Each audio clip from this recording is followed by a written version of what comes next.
ભરૂચના રિક્ષા ચાલકો રિક્ષા સ્ટેન્ડની કાયદેસરતાને લઈ અચોક્કસ મુદતથી હડતાળ ઉપર ઉતરી જતા પેસેન્જરોને ભારે હાલાકીનો સામનો કરવો પડ્યો હતો। ભરૂચ જિલ્લા જય ભારત રિક્ષા એસોસિએશન હોદ્દેદારોને જણાવ્યા મુજબ ભરૂચમાં નંદીલાવ, ભોલાવ, પાંચબત્તી સ્ટેશન, મહમ્મદપુરા, શાલીમાર સહિતના સ્થળોએ રિક્ષા સ્ટેન્ડના બોર્ડ લગાવવામાં આવ્યા છે, પણ તેના કાયદેસરની માન્યતા મળી નથી। આ સ્ટેન્ડ ઉપર ઉભેલા રિક્ષા ચાલક સામે પોલીસ કાર્યવાહી કરતી હોવાની હેરાનગતિ વેઠવી પડી રહી છે। રિક્ષા સ્ટેન્ડની બહારથી મુસાફરોને બેસાડવાની વખતે ટ્રાફિક જામ થઈ જાય છે। આ બાબતે છેલ્લા 3 વર્ષથી રજૂઆત કરવા છતાં કોઈ કાર્યવાહી કરવામાં આવી ના હોવાથી રિક્ષા ચાલકોએ અચોક્કસ મુદ્દતની હડતાળ ઉપર ઉતરતા મુસાફરો અને વિદ્યાર્થીઓને શાળાએ આવવા જવા માટે વાલી ધક્કા ખાવા પડતા હોય છે। આ અંગે રિક્ષા એસોસિએશનના સભ્યોએ અનેક વખત પાલિકામાં રજૂઆત કરી હોવા છતાં પણ તેમના તરફથી આજ દિન સુધી કોઈ નિરાકરણ નહીં લાવવા આવતા રિક્ષા ચાલક હડતાળ ઉપર ઉતરતા જાગેલી નગરપાલિકા પ્રમુખ વિભૂતિ યાદવે રિક્ષા એસોસિએશન આગેવાન સાથે બેસી હલ લેવાનું જણાવ્યું હતું।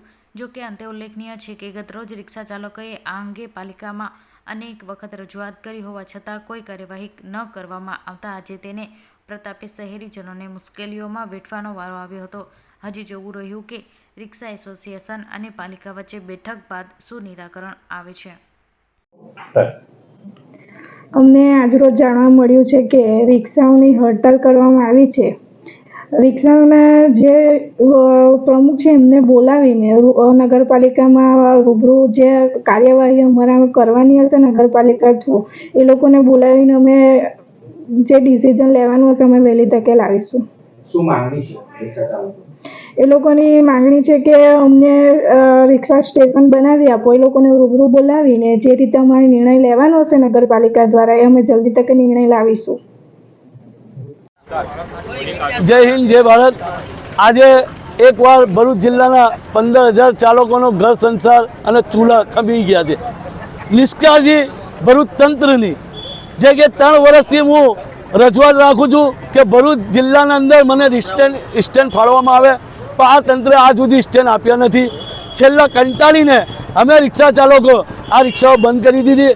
બંધ કરવાથી કદાચ આ અંધાના બેરા જાગી જાય અને અમને સ્ટેન્ડ આપી દે ગરીબ માણસનું, કે એમનું ઉદાહરણ થાય કે 40 વર્ષથી એક જગ્યા ઉભા રહે છે તો પણ એને લઈ જાય અને ગુનો દાખલ કરે 288 મોટો આતંકવાદીઓ રિક્ષાવાળો એવી રીતે લોકઅપમાં બેહાડવામાં આવે છે, એની પાકી જામીન આપવામાં આવે છે, એને 4 કલાક લોકઅપ કરે છે।